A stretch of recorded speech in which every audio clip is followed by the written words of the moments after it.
નમસ્તે વિદ્યાર્થી મિત્રો. ધોરણ 10 પાઠ 9 વન અને વન્યજીવ સંસાધન. વિદ્યાર્થીઓ, આપણે શરૂઆતમાં વન અને વન્યજીવ સંસાધન વિશે જંગલોનું વર્ગીકરણ, એમાં વહીવટી દૃષ્ટિએ જંગલના પ્રકાર 3 હતા. એ આપણે જોયું હતું કે અનામત જંગલ છે, સંરક્ષિત જંગલ છે, અવર્ગીકૃત જંગલ છે. તેમજ માલિકી વહીવટી દૃષ્ટિએ જંગલના પ્રકારના પણ 3 પ્રકાર હતા: રાજ્ય માલિકી, સામુદાયિક વન, ખાનગી જંગલ. આ ઉપરાંત નિર્વનીકરણના અસરો વિશે જોયું આપણે વિદ્યાર્થીઓ. તેમજ વન સંરક્ષણ અંગેના ઉપાયો જોયા હતા આપણે. તો વિદ્યાર્થીઓ, હવે આપણે આગળ વૈવિધ્યસભર વન્યજીવ સંસાધન વિશે જોઈશું. વૈવિધ્યસભર વન્યજીવ સંસાધન તો કે ભારતની અંદર આબોહવા અને ભૂપૃષ્ઠ દૃષ્ટિએ ઘણી બધી વિવિધતા જોવા મળે છે. વિદ્યાર્થીઓ, આપણા ભારતની અંદર આબોહવામાં અને ભૂપૃષ્ઠ દૃષ્ટિએ આપણે 9માં પણ ભણ્યા હતા કે ઘણી બધી વિવિધતા છે. અને આ બધી ભૌગોલિક વૈવિધ્યના કારણે જીવજંતુ છે, પશુ પક્ષીઓ છે, વનસ્પતિની વિવિધતા જોવા મળે છે. આપણા આબોહવા અને આપણું ભૂપૃષ્ઠની જે વિવિધતા છે, અને આ બધી વિવિધતાના કારણે આપણા જીવજંતુઓ, પશુ પક્ષીઓ, વનસ્પતિની વિવિધતા જોવા મળે છે. વિશ્વની અંદર પશુ પક્ષીઓની લગભગ 15 લાખ જેટલી પ્રજાતિ છે. કેટલી? 15 લાખ જેટલી. તેમાંથી 81,251 કેટલી? 81,251 જેટલી પ્રજાતિઓ તો આપણા ભારતમાં જોવા મળે છે. આખા વિશ્વની અંદર વાત કરીએ તો 15 લાખ છે, એમાં 81,251 તો આપણા ભારતમાં જ જોવા મળે છે. અલગ અલગ પશુઓ. જૈવ વિવિધતાની દૃષ્ટિએ ભારતમાં વિશ્વની અંદર 12મું સ્થાન આવે છે. આ તમારે ટૂંકા પ્રશ્નોમાં પણ પૂછાઈ શકે છે. જૈવ વિવિધતાની દૃષ્ટિએ તો ભારત વિશ્વની અંદર કયો સ્થાન ધરાવે છે? 12મું સ્થાન ધરાવે છે. હવે ભારતની અંદર એશિયા, યુરોપ, આફ્રિકા આ ત્રણેય પ્રકારના વન્યજીવો જોવા મળે છે. હવે ભારતની અંદર કયા કયા? એશિયા, યુરોપ અને આફ્રિકા. કયા કયા? Asia, Europe, Africa. આ ત્રણેય પ્રકારના વન્યજીવ જોવા મળે છે. આફ્રિકામાં ઝરખ છે, ચિકારા છે, યુરોપિયન વરુ છે, જંગલી બકરી છે, કાશ્મીરી મૃગ, દક્ષિણ પૂર્વ એશિયાનો હાથી, ગિબન એટલે કે વાંદરાની એક જાતિ છે ગિબન. આ બધે જોવા મળે છે. આમ ભારતની અંદર જૈવ વિવિધ્ય કાળા રંગના રીંછ. કયા? જૈવ વિવિધ્યમાં કાળા રંગનું રીંછ, એક શીંગી ભારતીય ગેંડો, હરણ, એમ વિવિધ પ્રકારના સાપ. મુખ્ય પક્ષીઓમાં ઘોરાડ, મોર, બાજ, કલકલિયો, સુરખાબ, સારસ જોવા મળે છે.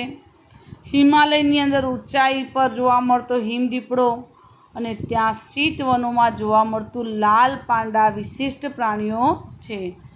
દુનિયાની અંદર કે વર્તમાન સમયમાં હાલ ભારત જ એક એવો દેશ છે કે ત્યાં વાઘ અને સિંહ તેમના કુદરતી આવાસમાં વિચરે છે.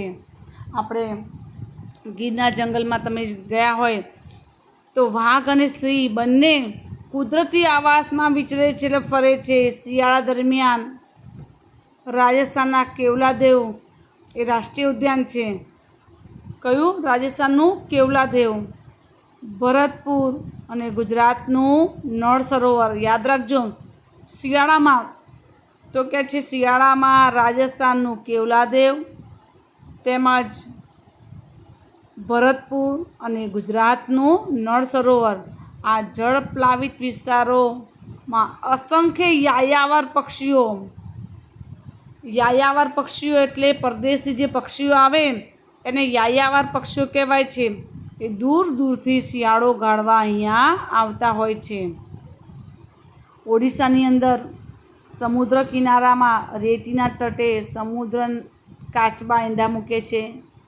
ભારતીય અજગર અનેક વિવિધ પ્રકારના સાપ, દક્ષિણના ગીચ, વર્ષાવનનો રાજનાગ ભાગ જોવા મળે છે.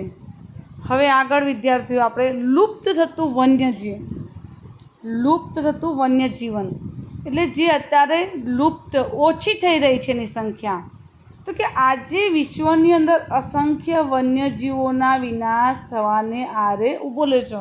હવે વિદ્યાર્થીઓ તમે જુઓ કે પહેલાં અને અત્યારના સમયગાળાની અંદર પહેલાં તમે ચકલીઓ એટલી બધી જોવા મળતી હતી, અત્યારે ભાગ્યે જ ક્યાંક જોવા મળે છે. તો કહે છે કે લુપ્ત થઈ રહી છે. અમુક વન્યજીવો કે અમુક જીવો, પક્ષીઓ હોય કે પ્રાણીઓ હોય એ લુપ્ત થવાને આરે છે.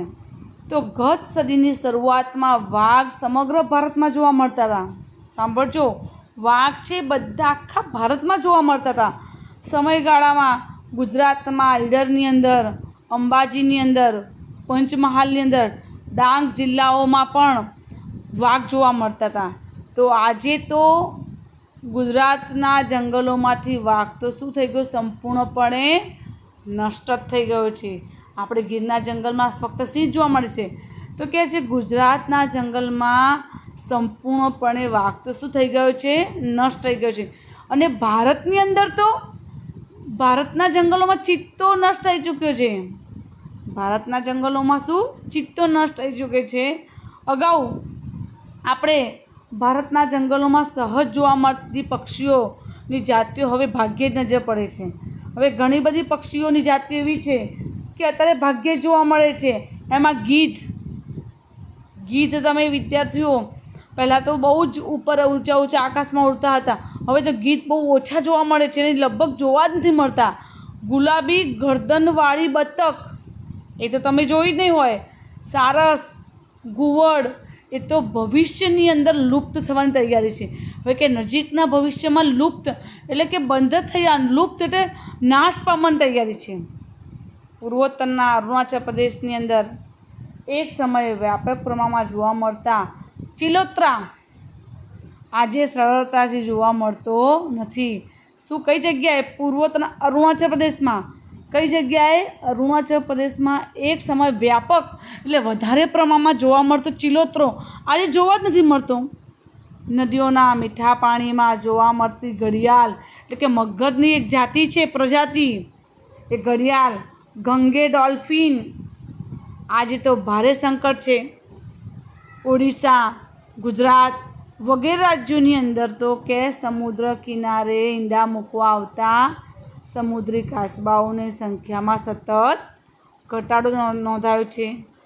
એક સમય ગુજરાતની નર્મદા નદી છે, તાપી છે, મહી છે, સાબરમતી આ બધી નદીઓ જોવા મળતી જળબિલાડી, કઈ જળબિલાડી તે ક્ષેત્રોમાં લગભગ આજે તો લુપ્ત થવાની આરે છે.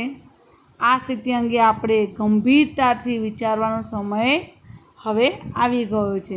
શું કહે છે વિદ્યાર્થીઓ કે હવે ગંભીરતાથી વિચારવાનો સમય આપણે આવી ગયો છે. હવે કે વન્યજીવોનો વિનાશના કારણો.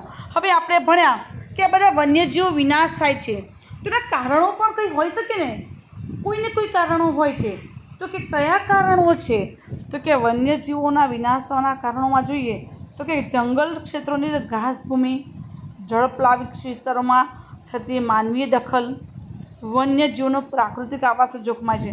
હવે આજે માનવી પોતાના સ્વાર્થ માટે જંગલનો નાશ કરે છે, આડેધડ લાકડા કાપી નાખે છે તો જંગલનો નાશ થાય છે.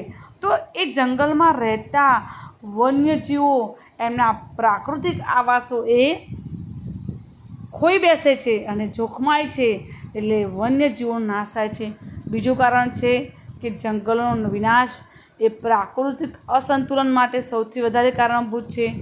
છેવટે કોને અસર થાય છે? વન્યજીવોની સંખ્યામાં જ ઘટાડો થાય છે.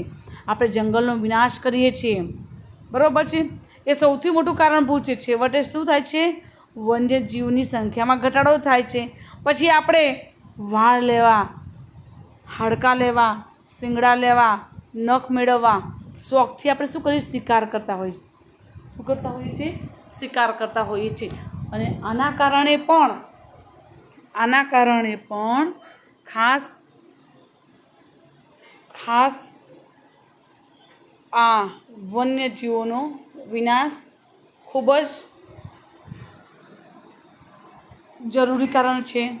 એટલે કે છે કે આપણે સ્વાર્થ માટે આપણે હાડકાં, વાળ, શિંગડા, નખ મેળવવા માટે આપણે શિકાર કરતા હોઈએ છીએ, અને એ પણ વન્યજીવોનો સંખ્યા ઘટાડવામાં બહુ મહત્ત્વનું કારણ છે.